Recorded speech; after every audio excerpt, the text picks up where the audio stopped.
Round 8 of the Norm Congress here in St. Louis. International Master Sergei Matsenko clinched victory in the IM Norm section. The top-rated Russian simultaneously crushed Josiah Stearman's goal of a Norm. In the stronger field, the Ukrainian Grandmaster Vorontsov and the Greek Solokidou won their games. Norms are within reach, but only if Stavrula and Josh Kolas win these last games.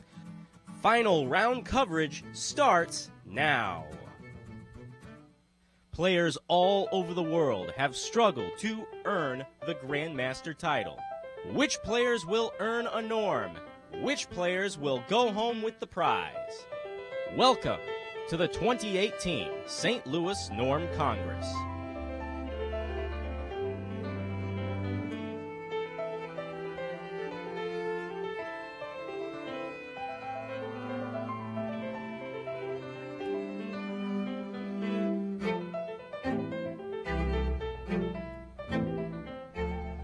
Hello chess fans and welcome to the final day coverage for the 2018 Norm Congress here in St. Louis.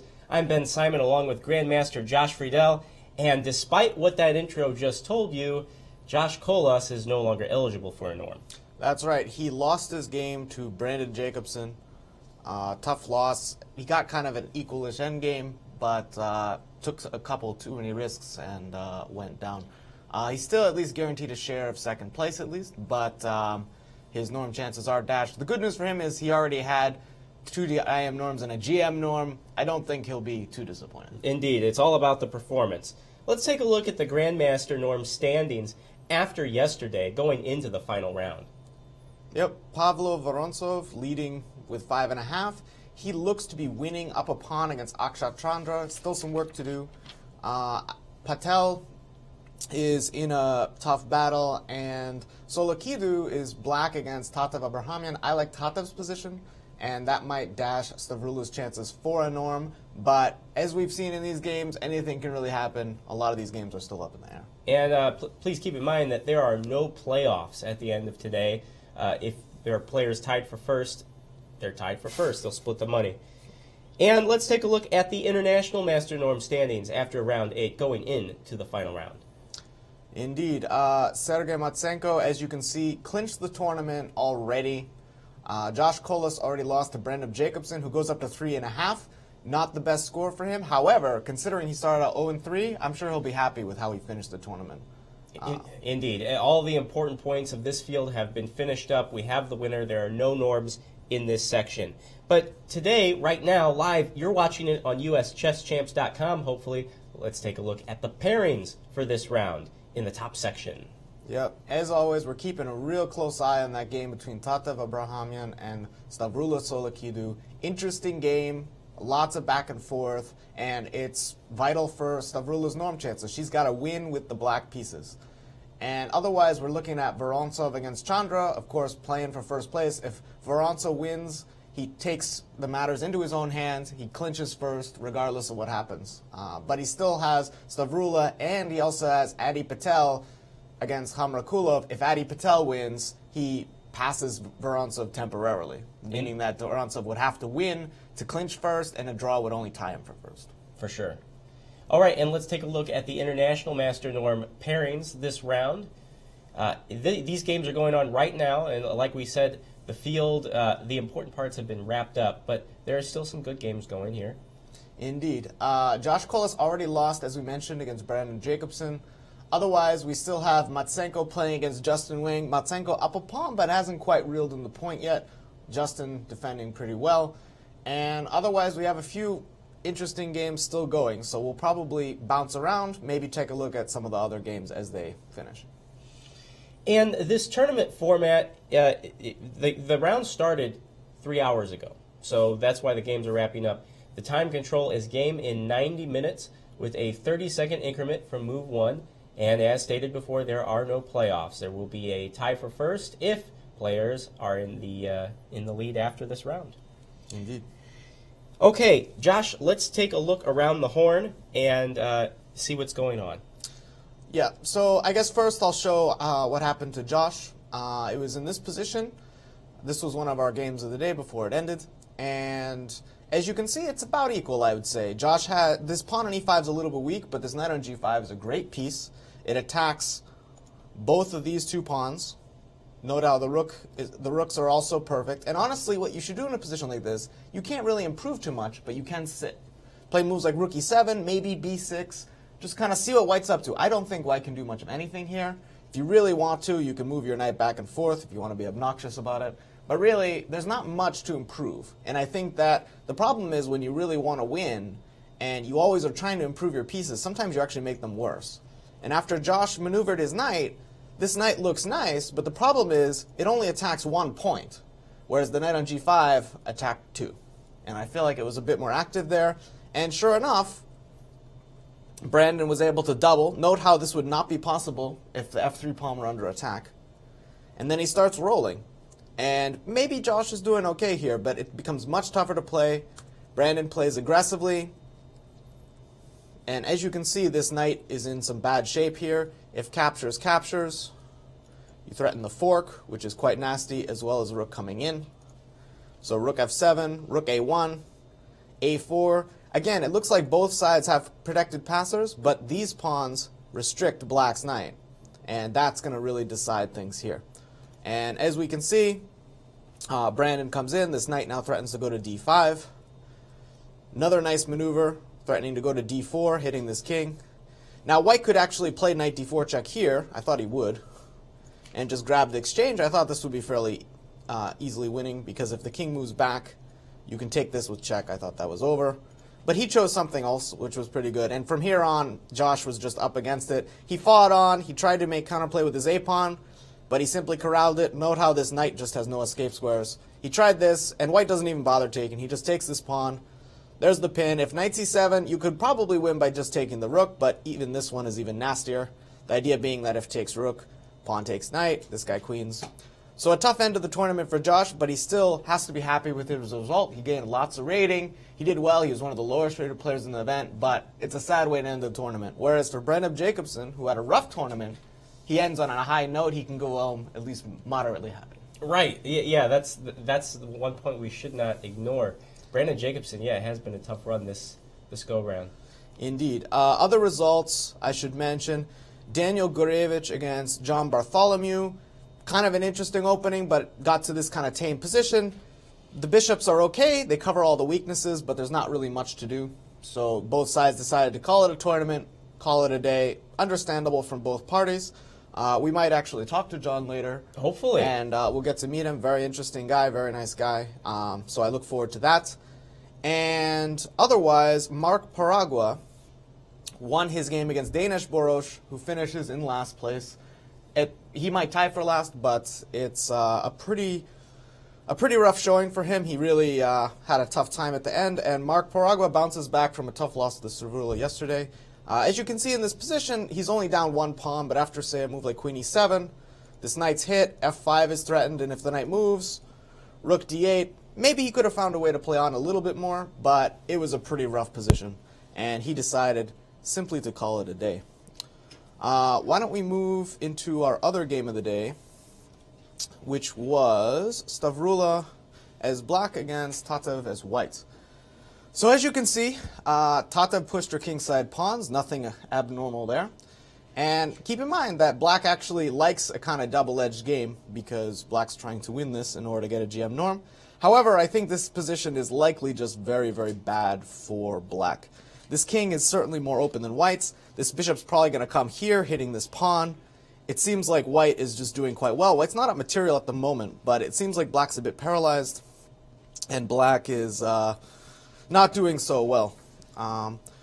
But it turns out we actually have a guest in the studio. As I mentioned, John Bartholomew drew his game. So why don't we go to that? And welcome, John. Hey, Josh. How's it going? Pretty good. Good to see you. Yeah, been a while. Yeah. We grew up playing together, so we've played a number of times. If I recall correctly, you were... I didn't beat you too many times, so it was always tough. And yeah, I recall watching one of the earlier broadcasts from this tournament, and you were talking about how we've known each other for a while. And yeah, you are a blight on my mega database statistics because I don't know if you remember this game, but I played B3 against you on move 1 in this game. Yes, and you absolutely crushed me. Yes. Yes, it was like one of my only wins. Otherwise, it's just It's very tough to beat, and it seems like you had kind of a back and forth tournament. Ended okay. How did you feel about it? Yeah, overall I feel pretty good. Finished +1. I lost in the first round against Kamrakulov in a position that I probably should have drawn. Just a bishop ending with same amount of pawns. Oh, yeah, so I remember. A very crazy game. Yeah. Yeah, and that really puts a damper, I found, on these 9-round tournaments when you have an early loss like that, because you don't have hardly any margin for error after that. So I did manage to string together some wins. A lot of crazy games. I mean, I had this game against Advait Patel yesterday that was just back and forth. You know, I think a draw was a fair result in that one. Akshat Chandra just blundered a rook against me. That was I remember nice. that. I was looking. I'm like, does he think it's an X-ray? What's going on with the rook on F7? That was. Have you received a blunder like that before? No, never. And never. I was talking about on my Twitter. I was so confused, and it was a case of almost mutual blindness. I didn't see it for about 2 minutes. I spent like 2.5 minutes on that move, and it took me about 2 minutes before I recognized that king takes F7 was possible. So sometimes it's just when one side blunders, especially between two really strong players, there's a certain level of trust, and I think that, you know, when someone makes a horrible blunder, sometimes it takes that minute because you're like, wait, they couldn't have hung a rook. It's impossible. No GM is going to hang a rook, but I hate to break it to you guys, GMs do hang rook occasionally. So why don't you take us through your current game? Any interesting points you wanted to note? It looks like the final position, Black has the bishops, but no real weaknesses for either side. Kind of tough to make progress. Were there any chances earlier for either of you? I didn't notice any huge chances for White. Daniel Gurevich has been a tough opponent for me. I know he's having a rough event, but I think I have half out of 3 against him. Oof. What I find difficult in playing against him is he plays extremely fast. I think virtually every game he's up on the clock, no matter who he's playing.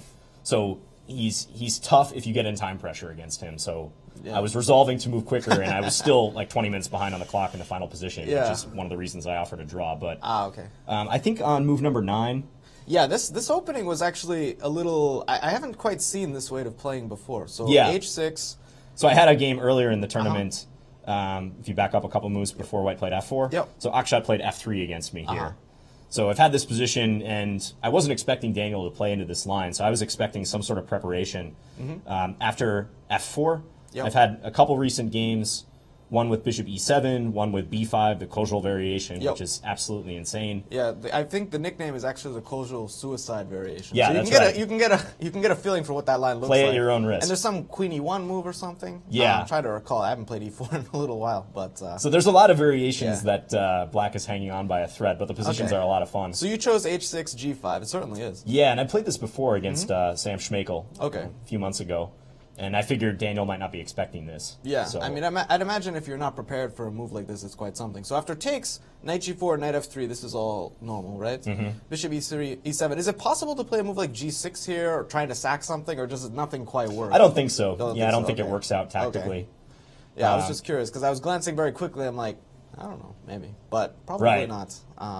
After he drops his bishop back to g3, he was thinking for a little while after h takes g5, maybe contemplating whether he can take on d6, but I think after the swap, then knight f2, and I don't believe White's attack is going to work out. Like something like knight d5 should not work. Yeah, so it seems like the problem is that White's knights just don't have their happy squares. Like if White could take advantage of these, it'd be tough. But a move like knight d5, I assume you have to take it. Right. Pawn takes, or? Yeah, pawn takes. The problem is there's no, like if rook e1, you can maybe even just take or push or something. Right, just eat everything. Basically. And if pawn takes, you just take the rook, right? Yeah, I think rook takes is good. And I was looking at, can he move his bishop here and try to quickly get his rook to e1, but it looks very doubtful. And it seems one key thing is after pawn takes knight, you can capture because if queen e5 check, you can run. King d7, right? And the queen defends the rook, that seems crucial. So, yeah, nothing quite working. So he just played bishop e2. Right. You put your knight on e5. And that's kind of the whole point of this variation, as I'm sure you're well aware. Get the knight to e5, very nice square. Black has a good structure for a Sicilian, but some weaknesses at the same time. Yeah, I mean, it's always kind of position, you know, it's never quite been my style to have to deal with this many weaknesses, but the positions look fun. Like, you know, they're interesting to play. You have to be careful. F7's often weak. But it's also difficult, because as you can see, this knight doesn't really have squares. It doesn't seem like it's that easy to play for either side. So Black played queen a5, king b1, f6. Yep, just shoring things up in the center. Bishop d3. So it seems like neither of you is really up to too much here. But I feel like if white's not doing much to prove anything, you should be pretty solid. Yeah, that's what I found in these positions. Once the play settles down, and certainly if you're able to trade queens, as in a lot of Sicilians, the endgames are just great for black. Yeah, and often the weakness in a structure like this is this pawn, but white needs a way to attack it. Usually in kind of classical Sicilian structures, white tries to get out the bishop to g4 or h3 or some way to attack this pawn. If this bishop were here, it might be a totally different position. But it seems like just as it is, this is just too hard to attack. So again, my feeling should be you're doing well here, but yeah. But at the same time, how do you make progress, right? Exactly. You know, I'm proposing a queen trade here. He has some chances along this diagonal leading towards a7, getting his queen and his bishop lined up. But otherwise, I felt pretty good about the position. I was just burning some time here trying to find the best order of moves. And you do allow bishop f2, but I'm guessing none of it works. I guess d3 hangs here, right? Exactly, right. So if bishop d3, if bishop f2, you can just do this. And there's no... I guess there's this move. But I'd imagine even sacking the exchange is quite viable for you here, right? Takes, bishop or rook takes, you have two pawns. This looks very nice for you. Yes, so, structure's But stable. I guess you always have to watch out for these kind of things. So knight b3, queen back, queen e3, so he's trying to be subtle with bishop f2, I suppose. Yeah, and I was thinking about the best way to deal with this, and I just decided to play king a8 and queen b8 so as not to weaken my structure. You know, if I have to play b5 somewhere to guard a7, I feel like that's when things can go wrong for you. Yeah, because your general feeling is you already have weaknesses. You don't want to create more. That makes don't want to throw sense. The queen side into the mix. So the queen on b8 looks a little passive, but at the same time, how do you take advantage? Right, because white doesn't have any pawn breaks, so they're essentially relying on piece activity and probing. So a3, and somehow things just kind of petered out for you guys. Queen b8. Yeah, he could maybe try to go for something more ambitious than knight d2. I didn't see any particularly good plans. You know, h3 you could start with, and then prepare bishop f2 so he doesn't run into knight g4. So a move like h3, but you can still probably play queen a7, I assume, or no? Yeah, I was also thinking about maybe rook c7 and double the rooks. That looked pretty reasonable. So rook c7. And it's a little unclear what both sides should go for, because the play in the center and the king side isn't amounting to much for either side. I think it's a standoff on the queen side. It's probably pretty equal. Yeah, it's a pretty tough position, because if you ever taking the bishop is always just black's very happy, opens up the pieces, the double pawns are nothing. d4 always runs into knight c4. So there's just not a lot for either side to do. The bishops you'd think would give black an edge in some positions, but honestly, this bishop is hard to activate. So you guys played a few more moves, but decided to... So he did play d4, okay. Played d4. And I guess technically you don't have to move this knight, but I suppose there's no really reason not to. Right, yep. So knight c4, you trade. Yeah, I mean, this looks just very drawish. Yep. And you guys decided to call it a... So solid game to finish the tournament. Looked +1, pretty solid result in a tough field. Where do you play next? So I'm playing in 2 more days at the Southwest Class Championships in Dallas. So I fly back home to Minnesota, have 1 day off, and then another 9-round tournament immediately. Wow, so. Playing 2 in a row, like that's pretty intense. Do you find that you tend to play? Do you like having the tournament before, so that the second tournament you are warmed up, or do you feel like you're not as fresh, or is it just a trade-off? That's a good question, because I've definitely done both. But in the past several months, I've committed to playing more, trying to eventually make the Grandmaster title if I can. Yep. And I found that for me, the best thing is just to play as actively as possible. I mean, every time I make progress, it's because of playing and not so much studying, I found. Okay. So I don't mind playing back-to-back tournaments, because once I get in chess mode, I feel pretty good. And if I have a good tournament, I want to play even more. So it's almost just a numbers thing. You feel like just you play lots of tournaments, eventually you'll get there. And how many norms do you have so far? I have 1. You have 1 norm. Yeah, and I've come close recently. I played a tournament in Charlotte at the Charlotte Chess Center last month, and I needed to beat David Brodsky in the final round, talented IN, and I would have made a norm if I did that. And came up just short, and we drew the game. Also, I played a tournament in Norway in October. That was very good, and was close to making a norm there. So I feel like I'm knocking on the door, but I just need to get more games under my belt. You're right there, and your rating's about 2450. It's gone up a little bit. So after this tournament, probably 2475. 2475. So it seems like you're almost in prime position. You get that last norm, you might cross 25, and you're done. So very close. And it seems like if you play a lot, and it's just a matter of time until you have that. Yeah, because that's what I've noticed for most everyone who's making the push from IM to GM. If you go look at their results in the FIDE webpage, then they have a string of tournaments, and they're active like every single month, every supplement playing 9, 18 games, and Yeah, eventually good things happen. Eventually something good can happen. Of course, you can lose a lot of rating if you have a bad patch, but it seems like that's kind of the way to go about it. So the other thing, you have a YouTube channel? That's right. So I haven't actually watched it, I have to admit, but advertise it for me. Like what goes on Yeah, shout there? out to my YouTube subscribers. All right. It's funny because in these tournaments that are broadcast online, you can go and watch on the Chess24 page or on the app, and there's all these comments like talking about my game in particular. And I always think it must be weird for my opponents in these tournaments to go to the broadcast site and see like this random IM from the U.S. like getting all these comments like, why does he have such a huge following? But yeah, it's because of my YouTube channel, which has about 50,000 subscribers. Wow. I've been posting videos for over three years now. I have over 1,300 videos up there. You're prolific. I'm trying. I mean, I love chess. This is my lifelong passion and my livelihood as well. And yeah, I started the channel just as mainly a way to practice because I wasn't playing a lot on my own. I was teaching a lot, but I wasn't forcing myself to play. And it's kind of turned into something that I also get to share my love for the game with people, which is great. So it kind of works out. And yeah, I mean, to have that many followers, you must be doing a lot of good stuff. So it's good to hear. Anything you'd like to add? No, I'm very glad to be playing in St. Louis. I mean, these tournaments are top-notch. You've been here before, no? Yeah, I played one of these events in October or November. Yeah. And yeah, it's just fantastic. Like as an IM, to be able to play a tournament where you have a very good chance of recouping all your expenses or even coming out in the black. Yeah. Like that's amazing. I mean, that doesn't happen, as I'm sure Not you're at well norm aware. tournaments, as we've discussed earlier in the show. It's like in norm tournaments, sometimes you have to pay big entry fees just to play. It's a big pain. Whereas here, you get really nice conditions and you get money. It's a pretty good deal. Yeah. Yep. Plus, playing at the club is it's a nice place to play yeah, chess. it's great. I mean, if you guys haven't been to the club and you're a chess fan, like definitely put this on your bucket list to come here because it's awesome.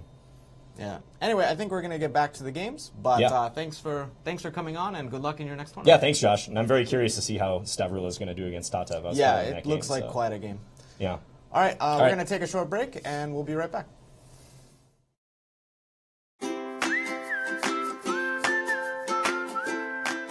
A question on Twitter from Damas. I should not have pronounced that. That was a bit of a trap, yeah?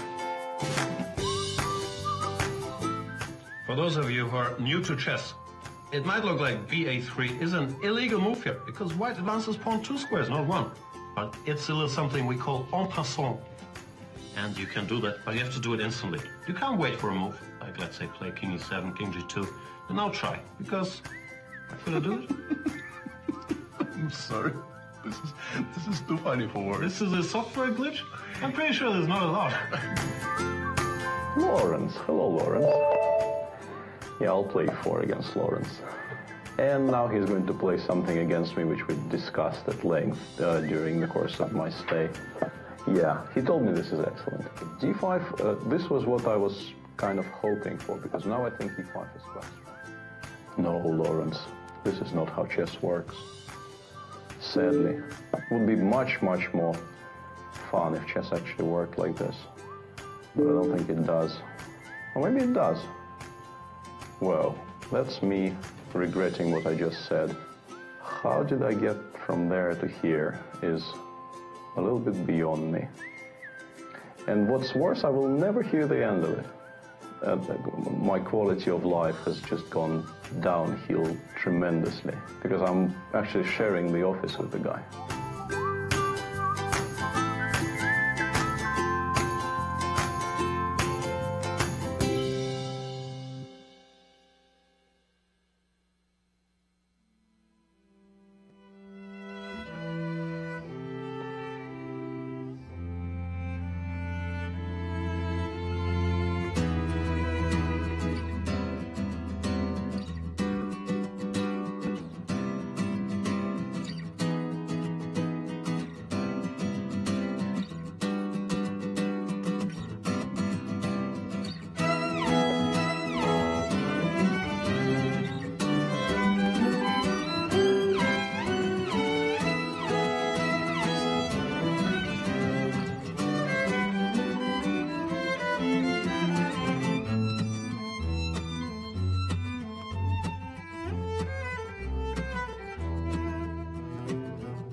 There's a weekend vacation, a one-tank trip in a nearby city you won't want to skip. St. Louis is the stop for non-stop fun. So much fun for your family, infinity plus a ton. There's museums full of art and super fun slides. Upside down concretes, twisty turny rides. Houses full of magic, some with butterflies. Gardens growing flowers, parks with giant eyes. St. Louis is the stop for non-stop fun. So much fun for your family, infinity plus a ton.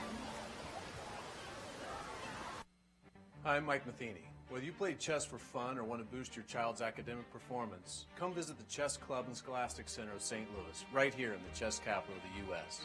From a welcoming, diverse environment to a scholastic outreach program, now in over 100 schools, our center, across from the World Chess Hall of Fame in the Central West End, has it all. So whether you've played for years or never before, we invite you to experience all chess has to offer.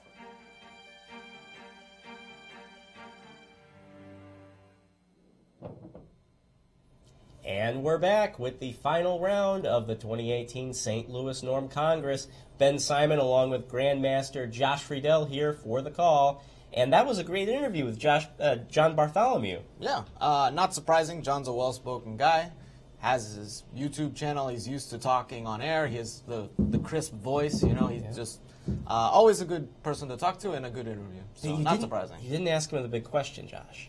What is the secret to getting 50,000 subscribers on YouTube? I didn't think he'd give that away, Ben. It's not like you get 50,000 and like, by the way, here's everything I did. Probably he does lots of videos and does lots of work. So there's your answer, folks at home. And by the way, the St. Louis Chess Club YouTube channel, where you might be watching this stream right now, isn't too shabby itself. Give it a subscribe now, and thanks for checking us out here on uschesschamps.com. Indeed. Why don't we look at some games? Definitely one of the games we want to look into is this game, one of the games of the day, between Stavrula and Tatev. Tatev Abrahamyan is white against Stavrula Sulukidou. And it's, unsurprising to most of us, a crazy game. This is quite something. Why don't we show a little bit how this happened. In the opening, it was a Najdorf, as we see, and Tatev plays the move. Tatev's a big fan of the English attack. She usually plays bishop e3. F3 is kind of her normal system, but here she diverts and plays knight b3. Not sure if she's played this before, but it's a little bit of a weird-looking move. I wouldn't want to have to describe this move to my students, withdrawing a piece from the center rather than developing or preparing to develop another piece. But the idea is simply that it's a little bit flexible. It waits for black to commit, and now when black plays e6, bam, g4. Oftentimes you have to play h3 to support this move, and h3 sometimes ends up being a waste. So it's nice to be able to get this in one move. And often the knight has to withdraw from the center eventually anyway.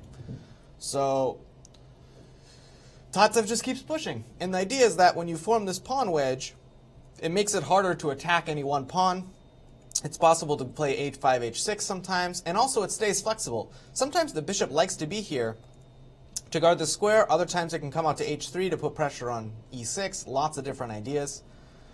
So they played here. This all looked fairly logical. a3 is a mixed move because after b4, you open up the queen side, and considering the king's going to end up castling there, it's a little risky. However, if you allow b4 in this position, this knight just has nowhere good to go. So that ends up being more important here, probably. Stavrula plays rook b8. Logical looking move. She's looking at knight c4. And Tatev simply allows it. This move surprised me. I thought she might just play knight d4 right away, with the idea being that if knight takes, queen takes, maybe even bishop takes, but the idea is this pawn is under attack. Sometimes it's actually a little annoying to deal with it with h5, h6 coming in. She opted for h5, and here there was a huge branch. Black in the game castled, which looks scary to me, but as you can tell, these ladies do not have much fear. I certainly would, but at the same time, it's hard to come up with lots of great moves. Knight c4 is possible. You don't really want to give up your bishop or allow this, so you would take it and play here, and Stavrula could have grabbed this pawn, but it looks a little risky. After takes, maybe bishop d4, hitting this pawn. This knight threatens to move with a tempo on this rook. Maybe it's not so simple. Castle's queenside is even a possibility in some positions. I honestly have no idea what's going on here. I think it's a complete mess. Another possibility was maybe trying h6, which is a common response to this h5 move when the rook is still here. The idea being that after a move like g6, sometimes you could even play this.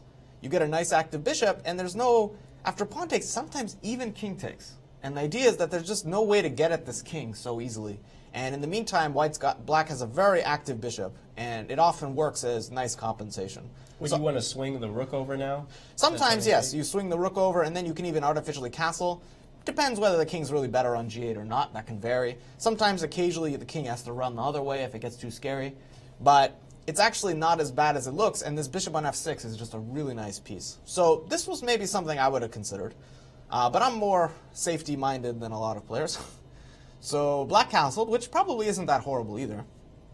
Tatev commits to h6, a committal move, and it looks strange to close the close the king side like this if that's where you're going to be attacking. But the idea is this square is actually very annoying. There are times when white plays a queen to d4, and believe it or not, you have no good way to stop that mate. You have to weaken yourself really severely. So this is just a long-term problem for black. However, it does mean the king stays safer for the time being. She does play knight d4. This knight on b3 was no longer useful, and again, she wants that queen coming. Black plays rook d8. Tatev castles, and here the game kind of gets nuts. She plays bishop f8. They trade, and Tatev plays f5. Again, I thought she might opt for queen d4, maybe with queen f6 ideas. I thought she might just develop a piece. I really wasn't sure, but she decided, you know what, I'm just going to open things. It's possible for black to take this pawn, but it's always a little bit risky, especially with bishop coming here in some situations. I guess for the moment, the knight on c4, knight to c4 is possible, but her idea might have been to actually take this, follow it up with knight d5, a lot of threats coming in. So giving up the d5 square is too much. I agree with Stavrula's decision, but here she did something unexpected. She played b4, very aggressive, and I thought for sure her idea was to play knight c4. The idea being that rook comes to b4, and after takes, you're going to collect this. This king's going to be a little bit weak. I don't know. I thought she had okay chances here. But instead, she played knight a4. And after bishop d4, bishop d7, Tatev simply took and played b3. And here, it looked to me like Tatev was getting the upper hand. Stavrula took this pawn back, and maybe Tatev could have thought about the endgame and taking this pawn, but she instead decided to keep the queens on, and then played b4. Again, I thought that bishop to c4 was maybe another possibility. These bishops look quite strong to me. Maybe at some point bishop back and queen here, trying to mate. It looked very uncomfortable for black. But in the game, b4 was played. And as we can see, the queen went back, bishop c4, rook f1, and Stavrula, of course, tries to attack. Keep in mind, she needs to win for the GM norm. Rook f8, d5, and things are just getting completely crazy. So the idea is that bishop takes e6 is a huge threat. If you take the bishop, I take this rook, and there's lots of threats also coming in. The dark squares are really bad. This bishop hangs. Not exactly sure. She tries to check instead. Bishop comes back. Queen back d5, c3. So preventing this checkmate. Bishop hangs. This bishop hangs. I honestly do not have any clue what's going on anymore. It seems like both sides don't have much time either. They're both under 2 minutes. We're going to keep an eye on this game, but for now we have a guest in the studio. Hi. How's it going? Good. So Brandon Jacobson. So you had kind of a rough event, but then you finished really well. Yeah. Why don't you tell us about your event? Yeah, so starting the tournament, I was getting to crazy time pressure, making ridiculous blunders. Yeah. So in the second half of the tournament, I tried to play a lot faster and a bit more safe, because in these tactical positions, I've just been blundering. So for example, like this last game, I played a quick queen trade line against the Khan because I figured that would be safest. So you went from playing a little too slowly to playing quicker and trying to have an emphasis on safety. Yeah, because I felt like in the beginning of the tournament, I wasted too much time on like simple moves where I didn't have enough time at the critical moments. So I was really trying to make sure I spent more time where I needed to. Okay, so why don't you take us through your game a little bit? There was one moment where I at least thought, so you traded into a quick endgame. Yes. It looked close to equal, but nothing. Yeah, close to equal, but it's a little bit more pleasant for white, but it's not much. Just because your pawn structure is a little nicer, black has this weakness. Yeah. Exactly. I thought around here, probably black should actually just sit because black has pretty good rooks. This knight looks pretty strong. And I wasn't sure if you had a plan to make progress here. Yeah, that's what I thought he'd do. Because, I mean, instead of a4 originally, I wanted to try to put the knight on c5 somehow. If I did it immediately, he would just go a5 and b6. And if I originally wanted to play b4, but then he can play the plan with the knight to c4. And that's kind of unpleasant for me. Okay. So, yeah, here I thought he should just wait, because with what he did, that allowed a lot more chances for me on the queen side. Yeah, it seemed like after this, his knight was actually worse on d6 than on g5. Exactly. That's right. So you got to double, that was one perk, and then c4. So I guess tactically this just works for you? Yeah, I figured that's the only try I have, because if I wait any longer, black will probably consolidate. So, and so in this position, I mean, he allowed c5, and I wasn't sure exactly what was going on. Does he have an alternative here? Like, is it possible to play c5 himself? Yeah, so I was looking at c5. I probably have two options. I can go knight e1 or knight c1. If knight c1, maybe rook f8, and then if I go f4 there, you can take twice on f4, and after I take the knight on d6, c5 perpetual. Hold on a second. So knight c1. You can double on the f5. You can double. f4. So f4. Maybe not a forced move, but f4 takes. And you grab this knight, but then the checks, and the problem is if you ever cross the line, this rook hangs. Exactly. So this would probably be drawish, I would imagine? Yes. Okay. So instead of knight c1, So instead of knight c1, I would probably go knight e1. You'd go knight e1. Yeah, these positions are funny when you have these pawns because it's usually a battle. Whoever gets the knight in here first or the knight in d4 first ends up good. I figured, I didn't calculate concrete lines, but I figured, because when he moves the knight, I have rook d7, so I'll probably get to d5 faster. Makes sense. The only problem I guess I can see is that your king temporarily blocks you. Yeah, so for example, if you do this, you might not get that. So knight f7 probably. Knight f7, okay. So he would allow the rook in? Yeah, because if rook d7, rook here, you can play f4 now, is what you're saying. Yes. Is it possible to move back? Yeah, I think I looked at this, but I think I can just go f5 here. So just go f5, and yeah, these pawns are pretty annoying for sure. I can play g6, but maybe even g4.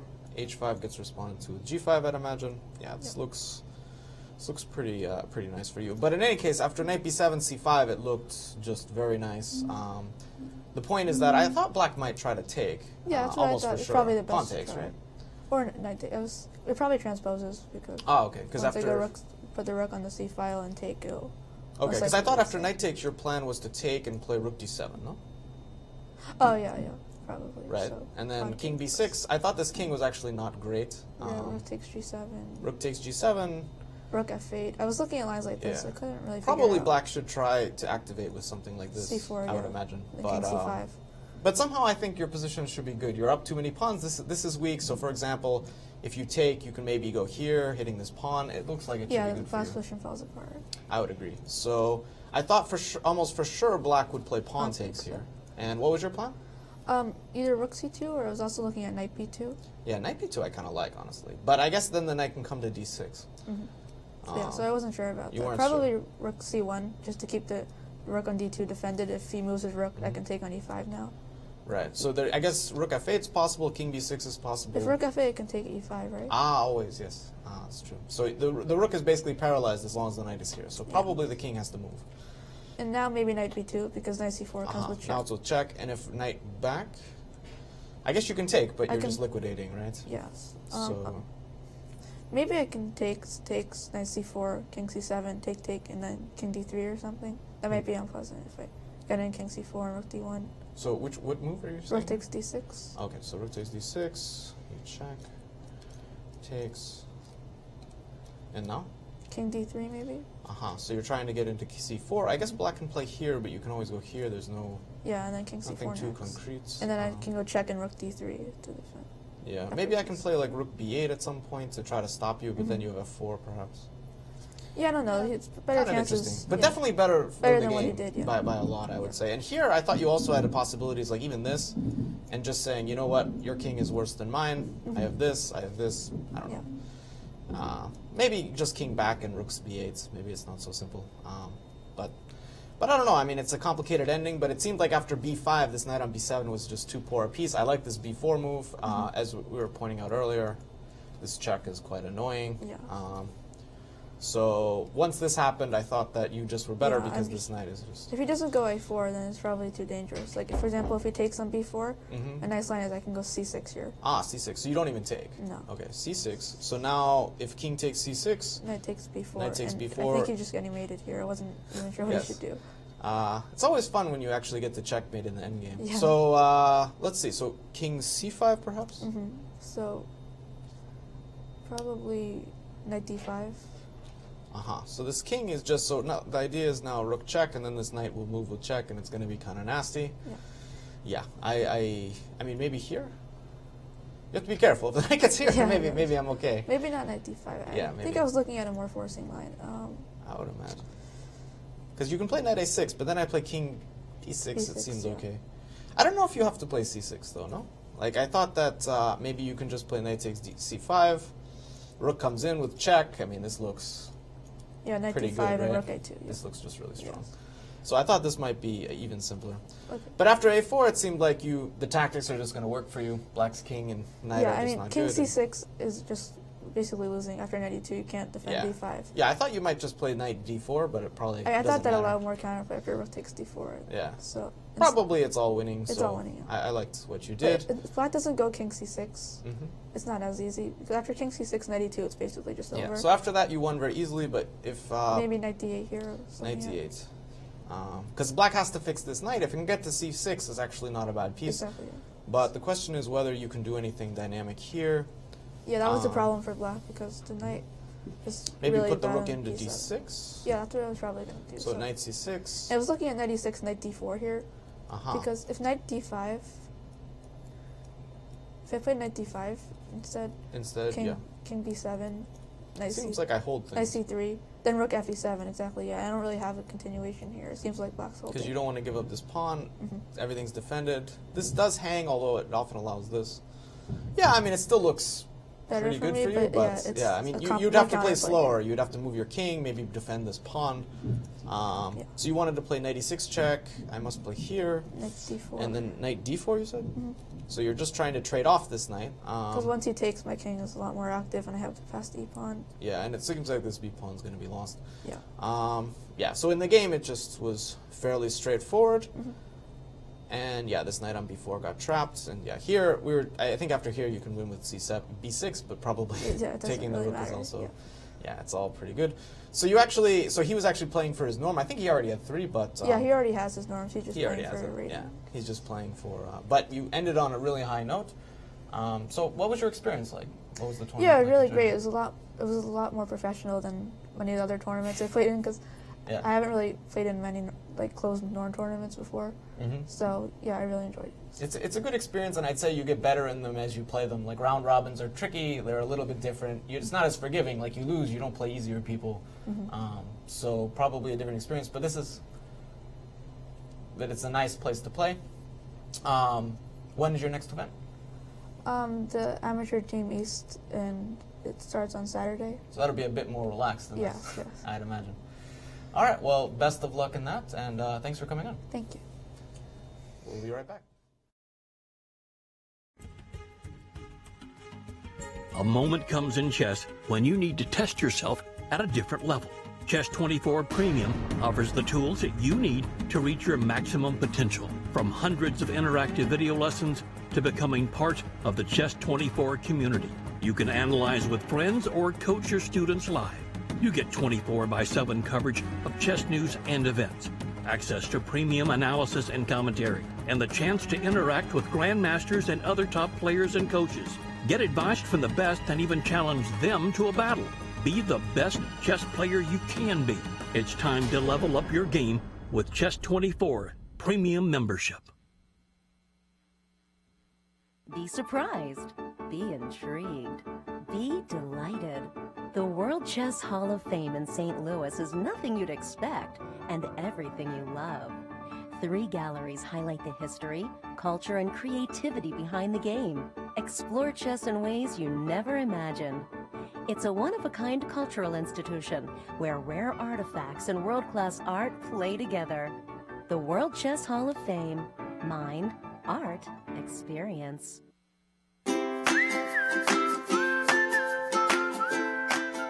question on Twitter from Damas. I should not have pronounced that. That was a bit of a trap, yeah? For those of you who are new to chess, it might look like ba3 is an illegal move here because white advances pawn 2 squares, not 1. But it's a little something we call en passant. And you can do that, but you have to do it instantly. You can't wait for a move, like let's say play king e7, king g2, and now try, because I couldn't do it. I'm sorry. This is too funny for words. This is a software glitch? I'm pretty sure there's not allowed. Lawrence. Hello, Lawrence. Yeah, I'll play 4 against Lawrence. And now he's going to play something against me which we discussed at length during the course of my stay. Yeah, he told me this is excellent. d5, this was what I was kind of hoping for, because now I think e5 is best. No, Lawrence, this is not how chess works. Sadly, it would be much, much more fun if chess actually worked like this. But I don't think it does. Or maybe it does. Well, that's me regretting what I just said. How did I get from there to here is a little bit beyond me. And what's worse, I will never hear the end of it. My quality of life has just gone downhill tremendously because I'm actually sharing the office with the guy.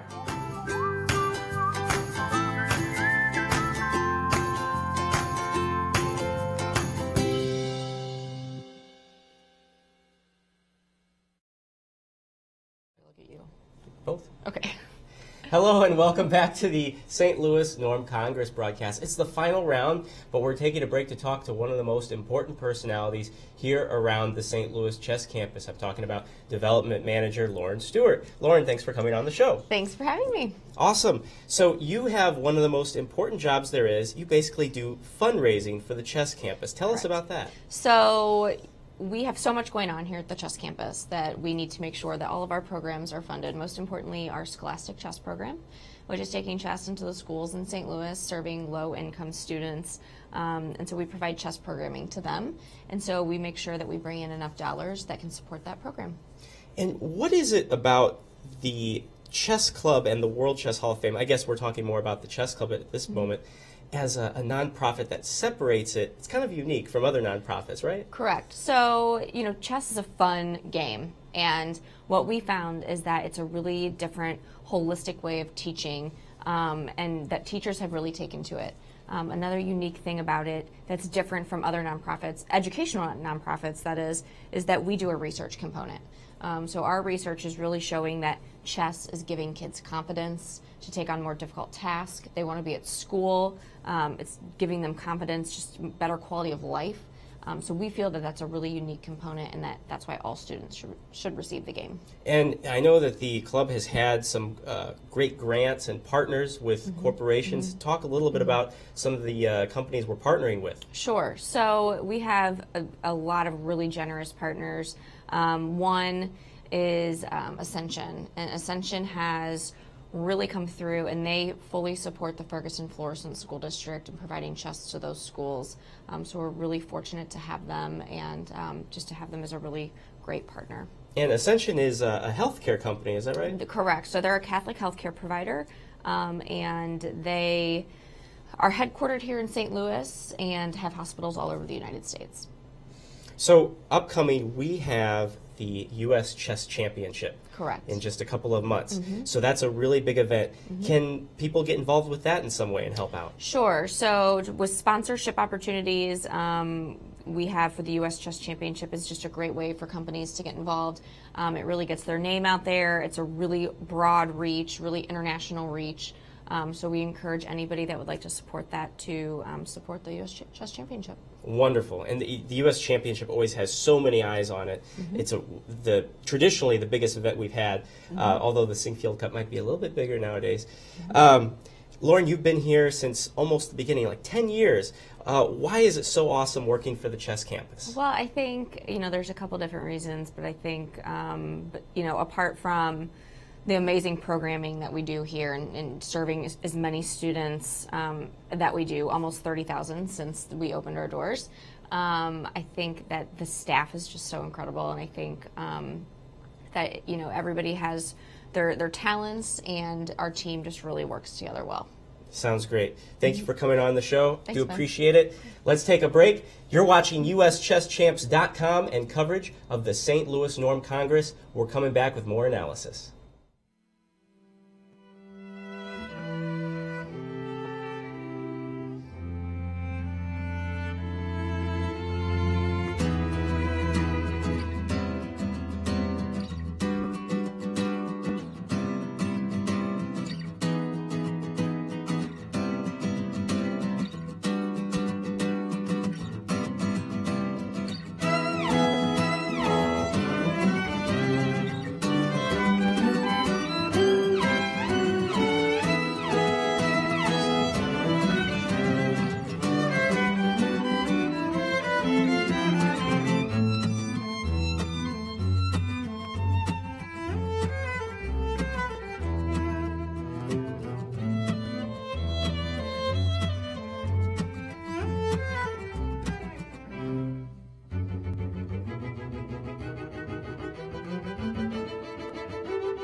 You could fly to Venice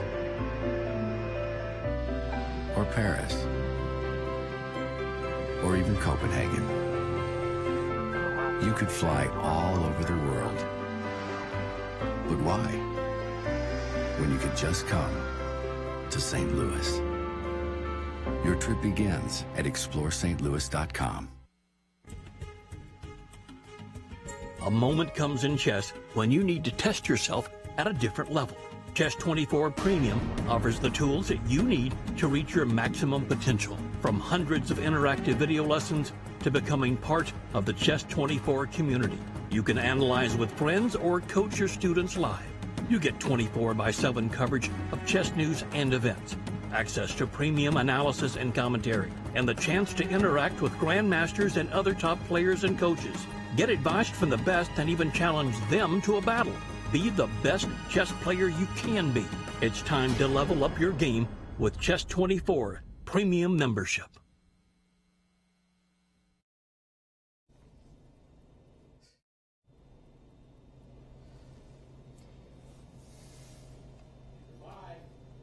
All right, hello, chess fans. We got a commercial playing, but it's good to see you back here at the St. Louis Norm Congress. I'm Ben Simon, along with Grandmaster Josh Friedel, and Chess 24 is just talking over us. Chess 24, what are you doing, Chess 24? DDR1, check it. All right, guys. There we go. All right, now we got it. Yeah, you stay in your place, Chess 24. No, we love Chess 24. But Josh, we did miss a few things in coverage for this round. What are we looking at? So first, just to keep you updated on results, as we mentioned, Gurevich drew against Bartholomew in the GM Norm section. Mark Paragua beat Danish Borosh. Everyone else is still playing. The game I would like to focus on at the moment is Stavrula Sulakidou as black against Tatev Abrahamyan. And this was, again, as we mentioned, our game of the day. And as we can see, it's gotten to an end game. This game got completely nuts. Neither side has any time, and this is kind of what happens. So if we can bring this position up, there we go. And at the moment, neither has either time. And just to show you how easy it is for one side to make a big error here, if black had chosen g3, for instance, it seems like black is on the way to queening. However, white has a surprise in store. Rook check. King has to go somewhere defending the bishop. Rook takes bishop with check. Get a queen with check. Check with a nice discovery. Ooh. But at first, it looks like black has a defense. You can play king f5. Bishop takes rook and king e4, cutting off this bishop, and then it looks like the pawn queens. However, king c3 just in time, and white would indeed win. Of course, Stavrula did not play this. She instead played bishop h8.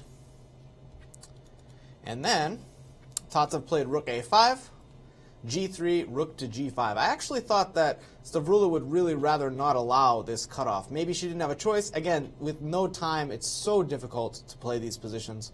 I thought maybe even king f6 or king f7 here.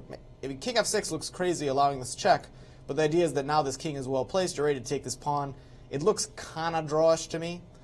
But she played g3, and after rook g5, rook c7. So my guess would be that these pawns will liquidate, h7 and g3, and it should be a draw with best play. Of course, the king is in front. This pawn is probably not good enough. Usually just one pawn to win, especially with lots of pieces still on the board, is not good enough. I would suspect it's going to be something like rook takes g3, rook takes, and maybe she'll try cutting off the king or something, but honestly, this should be pretty comfortably drawn, which is actually not a terrible result, but at the same time, Stavrula needed that win to score the GM norm, so she's probably not super happy with developments. At the same time, both of them having a pretty excellent tournament, ending on a draw doesn't really spoil that. No, an amazing tournament, actually, and already Stavrula has clinched her international master norm. Even though she's in the GM norm section, she got 4.5 points across that threshold. So not a bad showing at all. Crossed it quite easily, but I would say performing at an IM norm is actually pretty standard for her. That's only 2450, 40 points or less than 40 points above her actual rating. It's still a nice performance. It means she's playing well, but she's going to get many, many IM norms, and it's only a matter of time there. But a GM norm is something probably a little farther away. Right. It's like you said, like, how does she not have any norms yet before this tournament? It's quite a mystery. I have to admit, I didn't care for the move she just played. King d5. I just don't like walking into c4. Maybe it's just a personal thing, but I would get kind of always paranoid about this. But at the same time, it should be pretty comfortably drawn. Maybe white can try to be a little tricky and play a move like rook g8 with the idea that after takes, you give a check. And now at least you get to play rook and bishop against rook. Maybe some chances, although after g2, it looks like this pawn is very close. But probably the bishop runs back. I don't know, rook h2. Probably this is actually, you're not even going to get to play it. In fact, if you're not careful, you might have to play king and bishop against king and rook. She did, in fact, play rook g8, so we'll see if this happens. We're going to kind of stick with this game just because neither side has any time. Stavrula has less than 10 seconds. I'm guessing she's going to snap off that pawn. You can see them on the monitor there. Needless to say, they don't look like they're having a coffee and chilling out. These girls are completely focused, and it's still quite a tense game. This may look like a simple position to you, but when you have less than 10 seconds, this is quite brutal. So she does indeed take this pawn, and I guess we're going to see if she plays c4. It doesn't look like it's that simple, but yep, she plays c4. I assume the pawn will be captured. Yes, it is. Bishop takes bishop is coming next, I believe. By the way, note how rook takes bishop would actually be a horrible mistake because you trade the rooks. G2, that is not fun, Ben.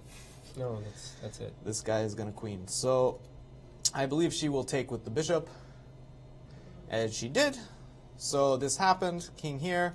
Our board actually is a little bit behind, but luckily when you can see the players, it becomes quite easy. Bishop takes h8, and here, I'm not exactly sure. Maybe she's going to try rook check first. King here in g2. And it looks like it's just going to be a draw, most likely, because you're going to play king e1, probably, and now you could do anything you want. You could just take this bishop. Because if you try to do something else, I think it's just going to be just not going to work out. You have to play e1, right? Yeah, so this happened. Rook h2 check. I think it's going to be king d1, and they're going to draw, would be my guess. We'll wait for it to occur. King d1, g2, indeed. And yeah, I'm guessing king e1, and they will shake hands, would be my guess. Of course, I could miss something, they could miss something, but this looks pretty basic. Yeah, because the problem is if you move the bishop, then I give a check and queen, and now you at least have to defend rook against king and bishop against king and rook. Not that that's very difficult, but there's no reason to make yourself suffer if you don't have to. Tatev's still thinking, probably checking to see if she has any last chance to win the game. You always do this even if you think it's simple. You never like to give up winning a game, and especially a game where you really should have had your chances. I believe Tatev was probably winning this game earlier, but sometimes it's difficult to close out, and it looks like, yeah, she does indeed play king e1, and I believe they will shake hands very shortly. I don't know whether she'll play g1 or take the bishop or play rook h1. You have a million ways to actually secure the draw here, and I'm only slightly exaggerating. So we'll see. Yeah, she took, and then they agreed to a draw. So takes. So we have a result. Stavrula draws as black against Tatev. Stavrula ends up with a really, really nice score. Temporarily tied for the lead, although, of course, if Vorontsov wins his game or even draws his game, he will pass her. And Adi Patel is still playing as well, so with a win, he could also pass her. Although it looks like Adi is down a rook for a queen. We can bring up this game very quickly. Yeah, so Adi is in some trouble as white. We talked about fortresses earlier, Ben, with queen against rook, but this one is not even close. There are way too many pawns still left on the board. Black has a pawn here, probably something like queen check. This king's almost paralyzed. I would say that this is just a matter of a few moves before black should win, which means that actually Stavrula is tied for the lead with Pavlo Vorontsov, if indeed Adi does lose. And it's all up to Vorontsov. If he scores it all, then he clinches the field. Indeed. So he only needs to draw this game. He is up a pawn, and no losing chances at all. This is a good game to draw, although I'm pretty sure. And guys, so you guys know, like, a lot of people ask, like, well, do you just offer a draw in a position like this if it clinches the whole tournament? A couple players will, but I would say most, winning is always the goal of a chess game. Like, you'd rather win than draw. So if there's no risk, especially, why not play on? Of course, you have to be a little careful. If you allow rook e3, g4, and king up to f4, you have some losing chances. But honestly, there's no way he's going to just want to draw here. He played the move c4, so the threat here, of course, is pawn takes pawn, followed by trading rooks, which would be an easy win. Akshat plays rook e3. Akshat has under a minute, which is fairly typical. But to be fair, it's past 60, move 60. It's on move 63, so it's quite typical. So rook e3, the idea, of course, is that if the king goes back, this king goes up. This is hanging. But my guess would be he will capture on d5, and the idea being that if pawn takes, you play rook here, and you're threatening to come up like this. One possible line would be g4 here. Rook takes pawn check, king here, and this actually looks like it might draw, because if you play rook check, trading to trade off the rooks, I take this pawn, I'm just in time. King takes pawn, king takes, king walks over, fairly simple draw. So he's actually going to have to find an improvement on that line if he wants to win this game. That being said, I think he'll be able to do it. One option is maybe pawn takes pawn, followed by king f2. And the idea now is if you play king f4, defending your rook, not only do you get checked, this is in fact checkmate. Oh my goodness. That's amazing. That is pretty cool. Yeah. So do be careful. Checkmate does exist in the endgame. However, after the rook moves over here, I'm not exactly sure what's going on. It's a very strange position. It seems like this you're going to get away with taking this pawn, because playing a move like this is simply too passive. The king goes up. At the moment, I'm not exactly seeing what the plan is here after rook e3. My guess would be he's going to try to keep it more double-edged. Oh, he's probably just going to take this pawn. What am I talking about? Because, yeah, now if I guess now g4 is still possible. But honestly, this is a lot of pawns. So if you play g4, maybe I'm just going to let you have this one and just start taking and pushing. So, for example, just pawn takes pawn, rook check. But this guy hangs. Yeah, I can't allow that. Trying to get acclimated here. Yeah, I don't see a real easy way to do this, because the problem is you take on c6, you always have b3 hanging. Taking the d pawn only gives you doubled pawns, as we've seen. This is still going to be a complicated game. You can see that Vorontsov is probably a little disappointed here, because I think he was up a pawn earlier very comfortably. Like, rook ending up a pawn, no counterplay whatsoever. But this is credit to Akshat. Akshat's having a disastrous tournament. But this is the feature of strong players. No matter how bad their tournament is, they're always dangerous. They can always find resources. And even though, you know, Akshat is maybe still going to lose this game, he's still fighting and still looking for the best ways to go to try to save it. And it's a good sign. So he does, in fact, take on d5. Akshat recaptures. So the question is whether you have anything here. A move like king f2 I liked at first, but after rook d3, it seems like just too active. And again, in the rook endgames, this is maybe one of the most key features, that active rook, active king. If you have both of those things active, even if you're down a pawn, you can often save the draw. Whereas I've seen plenty of rook endgames, you're not even down material, but if you have passive rook, passive king, it's often terrible.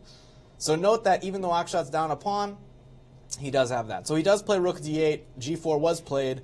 This is the line we looked at. If rook takes pawn now, king here, you just can't trade those rooks. It seems like that endgame is simply a draw.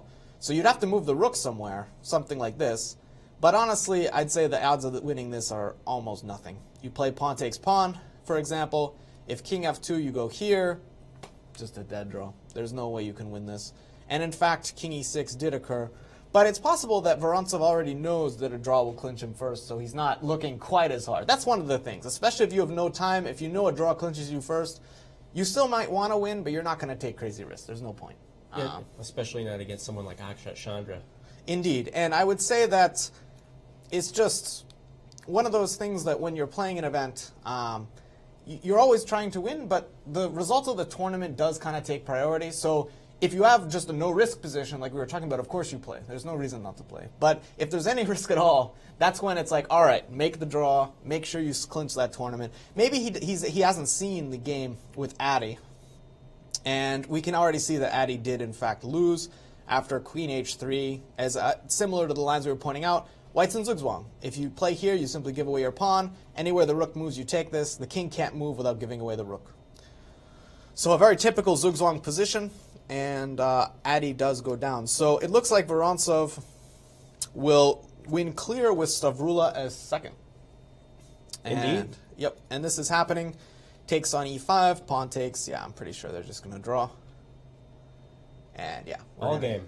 We're going to see it right now. So Pavlo Vorontsov wins the GM norm section.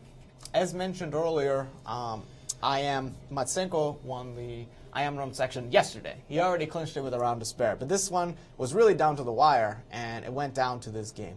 So yeah, they clearly have drawn. So good defense by Akshat. He was down a pawn. He had a miserable position all game, but he kind of held on and really was able to do it. So congratulations to Pavlo. Why don't we check out some other games? So all of the important stuff is over at this point. It does seem so. We're gonna see if we can talk to some of these players, yeah, let's take a look at what else is going on. So just to keep you up to speed, so Matsenko actually drew against Justin Wang. 12-year-old Justin Wang holds Matsenko to a draw. You could argue that Matsenko already clinched clear first. He was like, whatever. I guarantee you, he did not want to draw this game. No. He was up a pawn. In fact, in this position, yeah, he's up 2 pawns that are connected, but quite clearly, opposite bishop endgame. Justin can just sit forever and held the draw against the highest rated player in both tournaments. So well done to Justin Wang. 12-year-old from Katy, Texas, Justin Wang. Indeed. If he comes back for these tournaments, he's going to be one of our favorite players. He's a good interview. Mm-hmm. He's just a funny dude. I like him. Yeah, I haven't actually talked to Justin much, but I've played it in many tournaments. He is intense. If I could be that intense when I'm playing chess, I'd probably be a little stronger.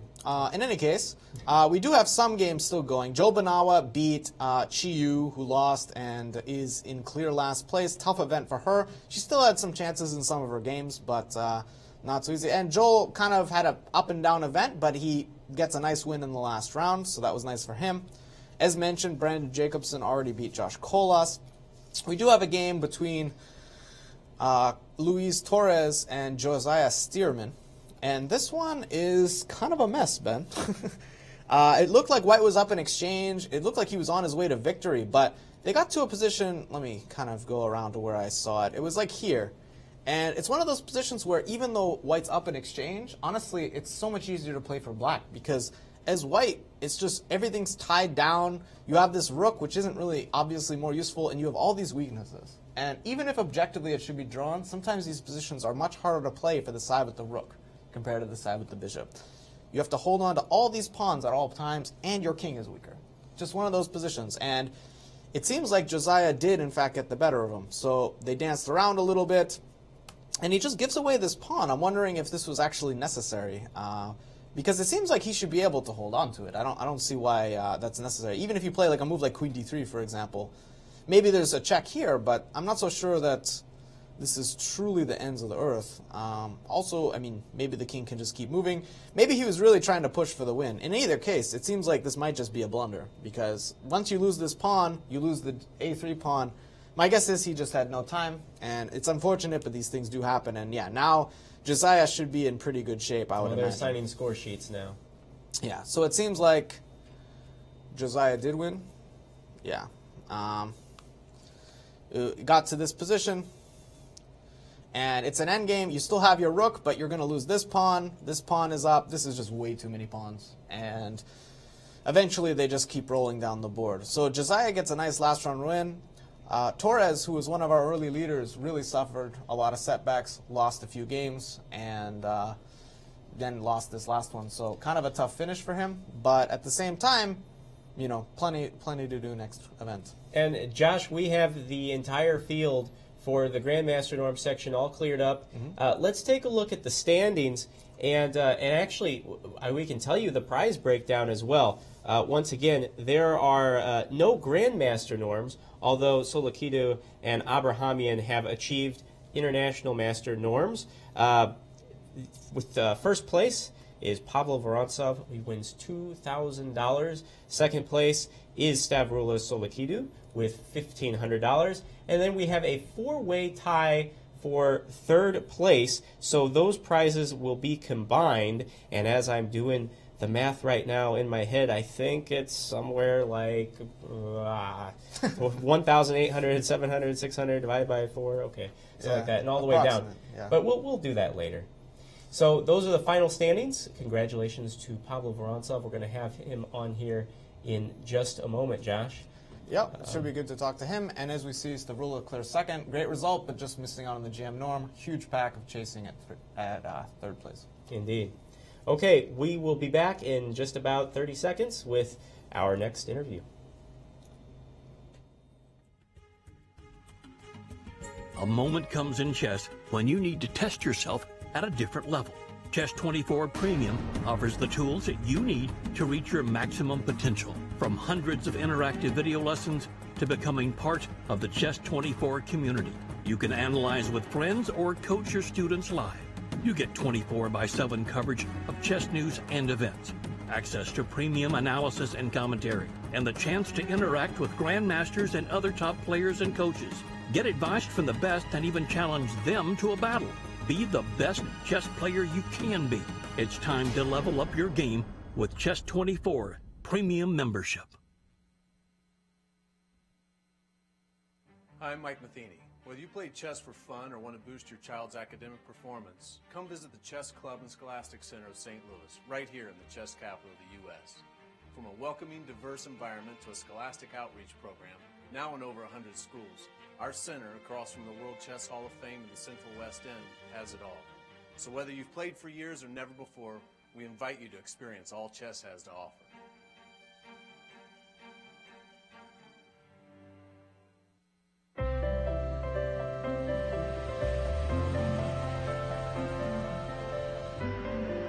You could fly to Venice or Paris or even Copenhagen. You could fly all over the world. But why? When you could just come to St. Louis. Your trip begins at ExploreStLouis.com. Welcome back, everyone. I'm with the winner of the GM Norm section, Pavlo Vorontsov. Congratulations. Thank you. Why don't you take us through your last round game with Akshat Chandra? Yeah, the opening was nothing special, just a regular anti-Berlin. I took on e5. Just wanted to play safe in the last round because I was leading by half a point, I think. So decided to play this line. Knight e5, rook e5, castles, knight c3. This is all just theory. Knight e8, knight d5. So the point of this line is to take the bishop on c8 and try to play for a slight advantage. c6, knight e3, bishop c7. Yeah, it's kind of hard to explain this line because basically you hop this knight around a bunch of times just to take a bishop that's not developed, but the hope is that in the long term, you play slowly, the bishops will mean something. And also black has an option of bishop e7, which is slightly sharper line, no? Yeah, c4, knight c7, d4, d5, cd, bishop b4, and black is probably going to equalize as well. Yeah, the idea is just with c4 that if you allow d5 as black, it's just very easy play. So you play a move like c4, which looks a little strange, but you're just trying to make this. So after knight c7, you were saying? d4, d5, cd, bishop b4. Aha, so why is this move important? Because the bishop on e7 is...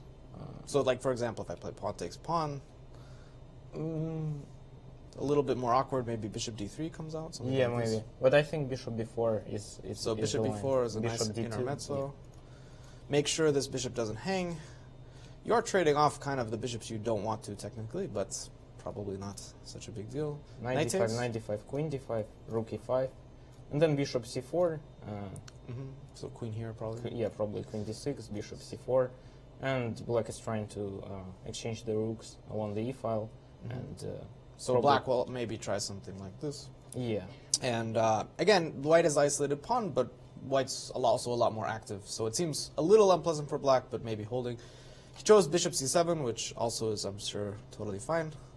But you do snag this bishop, so at least you get something to play for in the long term. And again, it's kind of what you want, right? Fairly safe, nothing too interesting, but you still want to play because you don't know if you're going to have to win. Yeah. So d3, d3, f5. I was not sure that f5 is a great move here, but maybe this was the first slight mistake. I didn't really remember like what is the main move here for black. I just knew what's going on in the position. White has two bishops and a slight advantage, and black is trying to exchange everything. So, yeah, some positions it's like if you don't know all the concrete ideas, it's not as big a deal just because it's fairly safe and you can usually figure things out over the board. I have seen this f5 idea before, and I believe the idea is that this bishop temporarily is not great, and this is basically to almost discourage this bishop from getting out somehow. But honestly, yeah, I mean, it looked like in the game at least, it did not really work out well. So queen f3. Queen f3, queen f6, c3, knight d6, bishop f4. This is kind of logical. And here, of course, black has to play knight f7, because if they play rook f or c to 8, doesn't matter. White has an option of queen g3, and the spin along the h2 and h2b diagonal is very unpleasant. So knight f7 is forced. Yeah. But after knight f7, it seemed like you maintained control over the e-file, and that made it always a little unpleasant. Here I was also considering bishop e7, rook e7, and rook bishop c7, rook c7, rook e2, or maybe queen f4, but didn't really This looks a little simpler. No? Yeah, anything special there. So rook e2. So takes rook e8. Yeah, and the problem is, as long as you control this file, it's always a little bit unpleasant. And again, it's kind of a perfect position for you for this game, because you have no risk and you get to still play. Yeah, so king g8 was obviously a blunder. Yeah, so queen e3, and of course the idea is hit this pawn. Queen e8 is mate. So you'd rather blunder the pawn, obviously. But yeah, this is, I'd say, a pretty healthy pawn, because you come back, you kind of develop. So f4 is a natural move here. To try to create some counterplay. So g3, rook f8, bishop h3. This is all forced, I think, and here I had several options. For instance, so you chose to simplify, right? Yeah, I just wanted to play safer. Maybe bishop e6 is not the strongest move, and I felt like it's not the strongest move because I saw some lines starting with rook e6 or queen b7 is an option as well. Knight g5, maybe queen d7, but then maybe something like h5. Yeah, I'd imagine you can try taking this. So knight g5? Or yeah, knight g5. Bishop g4, possibly? Maybe bishop g4. Yeah, but the tricky thing is when you're actually playing this game and you're trying to compete with first place, like you have to allow this, and you know if you can play it safe and have 0 losing chances, it's a very understandable thing. My guess would be somehow this should be good for you, right? But yeah, I think so. You know, without a computer sitting next to you, it's a little trickier. So you decided to just take away this knight, take away chances, and honestly, it should be good enough for a win, I'd imagine. Yeah, I think so. So just a healthy extra pawn. So a very understandable decision. Queen d4, centralizing made sense. h6, queen e3. So yeah, I thought at some point you might just try advancing, but I guess there's no rush. But yeah, I just wanted to make sure you secure. Yeah, gain some time, gain control over the e file. So queen h5, d4. Yeah, I was actually a little surprised by d4. I thought you might just leave it on d3, but I mean. Yeah, but I thought, for instance, if I play king g2, then he has an option of d4, cd, queen d5. Because you can't take with yeah, queen. Yeah, that's a little annoying. And okay. If not d4, then I didn't see. Yeah, d4 is maybe simpler. So queen f5, king g2, queen b1, a3. So yeah, I mean, you're up a pawn, but you need a clear plan. It's not super easy, it seems like. Yeah, the main idea is, of course, to play something like rook e3 or rook e5, queen e2, and then threaten something like rook e6, maybe trade rooks on e8. Yeah. And, so you play here, so you're trying to basically reverse the order. Yeah. And get a rook in. Makes a lot of sense. h5 is a good move, I think, because he has to create some counterplay, otherwise. Can you try something like queen g5, or are you worried about this guy? Queen g5, queen c2. Maybe. Queen c2, and yeah, there's no. I mean, you can go back to e3, but yeah, no, this is a little bit annoying. Yeah, so queen e3 you played, h4, and again, a lot of the times when you're down material, you just want to make the game a little less stable. So this idea makes sense.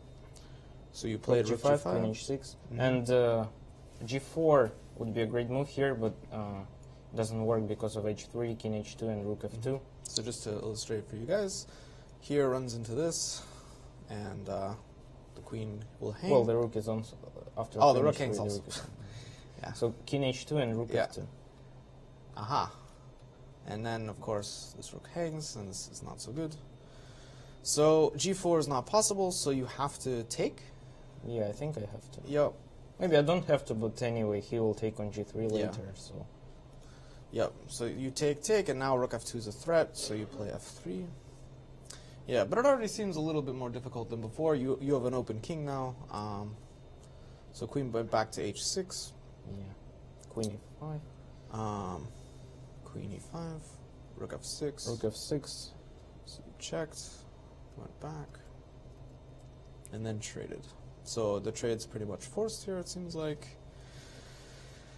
And you get to this rook endgame, which again I thought should probably be winning, but you need, still kind of tricky, because you need a way to make progress. I thought you might try rook e5. Yeah, rook e5 is a perfect move, but black can play rook h8. Rook h8, so now this is under attack. Yeah, and I don't have time for rook e7. I have to play king g2 and then just king f6, so I don't really so you don't actually get in. Makes a lot of sense. Yeah, I guess it doesn't really work, so you played back. King f6, rook h5, and just repeating to gain time, I'm assuming, a4. Yeah, I guess eventually you have to push something, right? Yeah, this is the only possible plan here, because I don't really do anything. So king f5. The only problem is, I guess, sometimes b5 will be counterplay in some positions. Maybe not immediately, because you go behind, but it's always something to look out for. But black just sits, comes back. So you fix the pawns. So now you're trying to play with a6. Looks all reasonable here. But the problem is, in the game at least, this counterplay is very annoying. For instance, if I play c4, then ideas with rook h4 always work. So rook h4 immediately. Yeah, I think. That looks annoying. So is it possible to maybe come from behind, or maybe c4, rook h4, rook c6, rook d4, rook d5. So c4 he has to take on. So he has to take c4, first, bc, and then rook h4. Rook h4. Yeah, it seems like things are liquidating a bit. So probably you'd have to take. I guess. But then it's just a draw, I think. King here, and the problem is this king is just a little too passive, difficult to win. So, yeah, so you tried, yeah, I thought you might try like rook coming behind, but I guess rook e6 is still possible, maybe. Doesn't really achieve too much, but yeah, here it seems just kind of tough. Here, rook e3, we didn't find anything for you here. I looked at it very briefly, but it seems like everything kind of works out. There's the threat of here, if the king moves back, there's king f4, and there's just no time to take everything. like after takes, I think probably just g4, right? And yeah, this is that's what happened. And you took on d5 first and played here, but the problem is king and pawn endgame is not a win. So, not a terrible game. It seems like you probably would have liked to win, but at the same time, you still clinched tournament victory. Yes. Very nice tournament. Have you played at the club before? No, I haven't. So this was actually a very nice experience. I liked it a lot, and would like to thank organizers for inviting me, Richard Pointer, Tony Rich, and it was perfect. I liked it a lot. So currently you're in Lubbock, going to Texas Tech. Yes. How's that been for you? Pretty good. I'm majoring in computer science, playing for the Texas Tech chess team. Currently I am a sophomore there, so still have 2 years to go. Okay.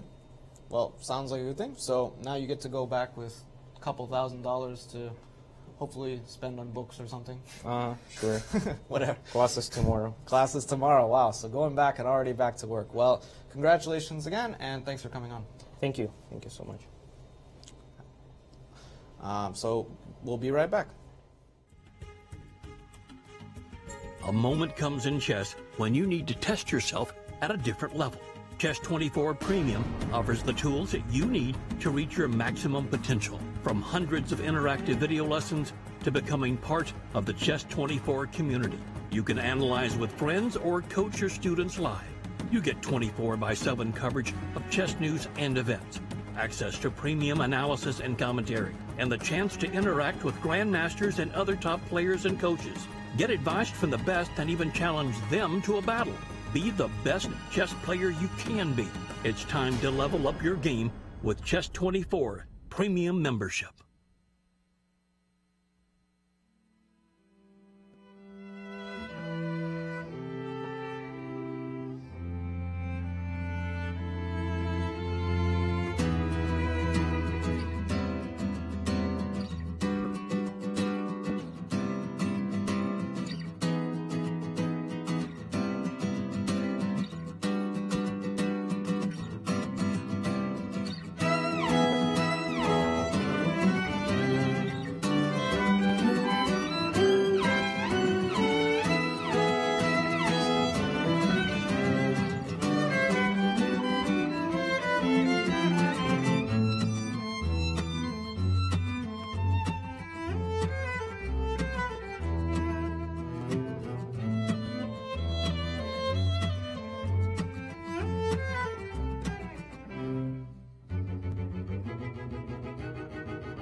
There's a weekend vacation, a one-tank trip in a nearby city you won't want to skip. St. Louis is the stop for non-stop fun. So much fun for your family, infinity plus a ton. There's museums full of art and super fun slides, upside-down concretes, twisty-turny rides, houses full of magic, some with butterflies, gardens growing flowers, parks with giant eyes. St. Louis is the stop for non-stop fun. So much fun for your family, infinity plus a ton.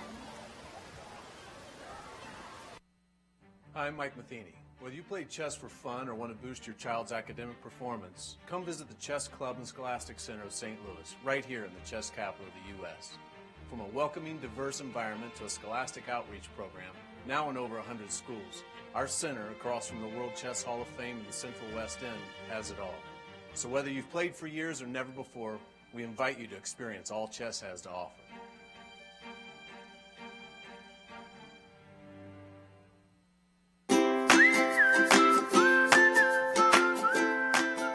Question on Twitter from Damas.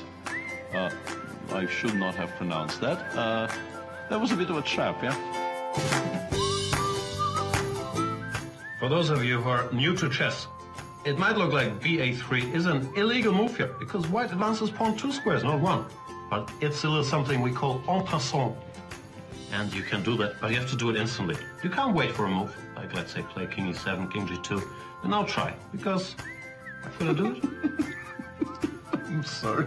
This is too funny for words. This is a software glitch? I'm pretty sure there's not a lot.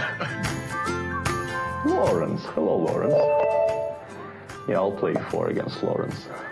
And now he's going to play something against me which we discussed at length during the course of my stay. Yeah, he told me this is excellent. D5, this was what I was kind of hoping for, because now I think E5 is quite strong. No, Lawrence, this is not how chess works. Sadly, it would be much, much more fun if chess actually worked like this. But I don't think it does. Or maybe it does. Well, that's me regretting what I just said. How did I get from there to here is a little bit beyond me. And what's worse, I will never hear the end of it. My quality of life has just gone downhill tremendously because I'm actually sharing the office with the guy.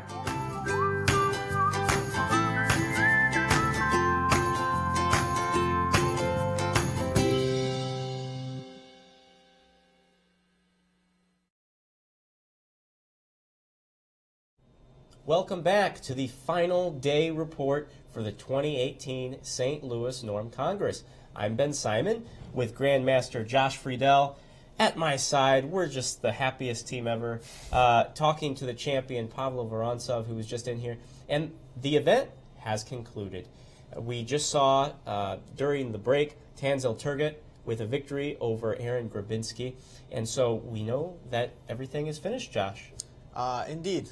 And let's take a look at how things finished up. Indeed. In the International Master Norm field, we had no norms, but the players still walk away with prize money. So, in 10th place, Chiyu Zhou with $400. 9th place, FIDE Master Brandon Jacobson, $400 he'll walk away with. International Master Luis Torres with 4 points, $400. Aaron Grabinski, $400. Justin Wang, $400. I'm sensing a pattern. Yeah, and now they start to escalate here. Now we have a 4-way tie for 2nd place, and I can tell you that Joel Banawa, Josiah Stearman, Tanzel Turgut, and Josh Colas will all walk away with $700, a combination and average of those prizes. And then our champion of the International Master Norm field is International Master Sergei Matsenko, who scored 7 points, did as he was expected to do, and he will walk away with $1,200. So congratulations to Sergei. And he certainly did. 7 out of 9 in an event. Like, even if you're the highest rated by that much, it's still a pleasant feeling to know, you know what, I was the highest rated for a reason. He had some up and down games. It was not that smooth of an affair, I would say. If you asked him about his play, he'd probably be like, up and down. But he still got 7 out of 9, still came in with the victory. Probably he'll be happy with that. And again, no one else, like a lot of other really good performances, but no one quite steady enough and consistent enough to get to that norm score of 6. Right, and like we said at the very onset of this thing, it's not a sure thing that someone's going to walk away with a norm. No. And by the way, we want you to know that we did ask Sergei if he would like to be interviewed, and he politely declined, so we're not slighting him in any way. So let's take a look at the big section and how they all finished up. It's the Grandmaster Norm section. Now, there were no Grandmaster Norms achieved here, although Stavroulas Solakidou and Tatev Abrahamian did achieve International Master Norms. For Tatev, it's useless. For Stavrula, though, it's not useless. No, somehow at 24-12, she doesn't have all her norms. In fact, apparently she doesn't have one. I find it a little confusing, but I think it's partially because she's a young player. She was benefiting from the 40K FIDE rule, which means that she gains lots of points in FIDE tournaments. So I think she's new to this rating, and honestly, if she continues to play the way she is, she's going to rack up norms at almost every event.